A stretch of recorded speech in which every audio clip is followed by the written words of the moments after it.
This is the Planet Pinions assembly.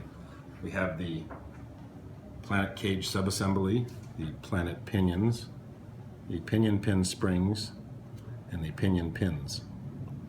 Note the shape of the springs.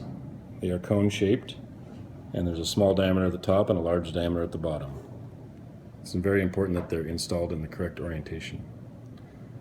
Insert a spring, large side facing down, into a planet pinion, and slide the planet pinion into the cage and insert a pin, and note the spring action.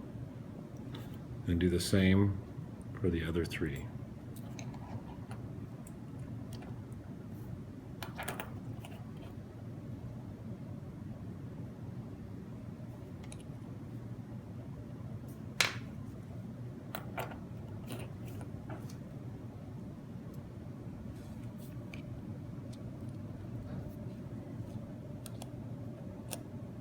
And then you're done.